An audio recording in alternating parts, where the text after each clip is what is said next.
Pinangunahan ng mga opisyal ng Commission on Elections ang inspection at pagbeberipika sa mga naimprentang balota na gagamitin sa eleksyon 2025. Detalye tayo sa ulat on the spot ni Sandra Aguinaldo.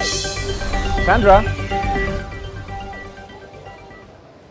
Rafi, ipinakita nga po ng COMELEC yung extension ng kanilang verification area dito sa Amoranto Sports Complex. Ayon po kay COMELEC Chairman George Erwin Garcia ay nasa 27 million ballots na ang naiimprenta pero 3 hanggang 4 million ballots lang ang verified na.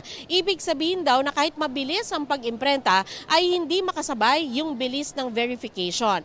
Manual at machine ang ginagawa pong verification. Sinusuri ng mano-mano ng verifier ang balota tapos ay pinapadaan ito sa makina ng ilang ulit.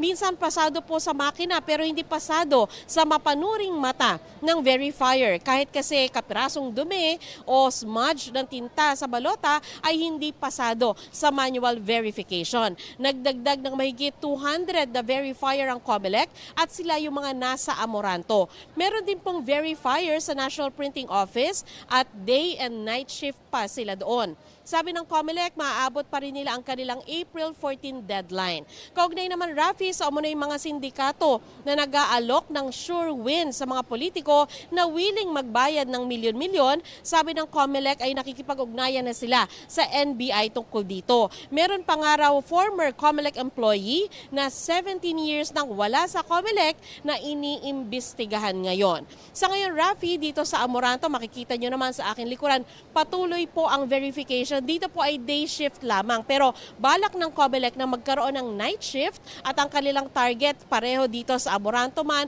o sa NPO ay magkaroon ng total na 2 million ballots na verified kada araw. Yan muna ang pinakauling ulat mula dito sa Amoranto. Rafi?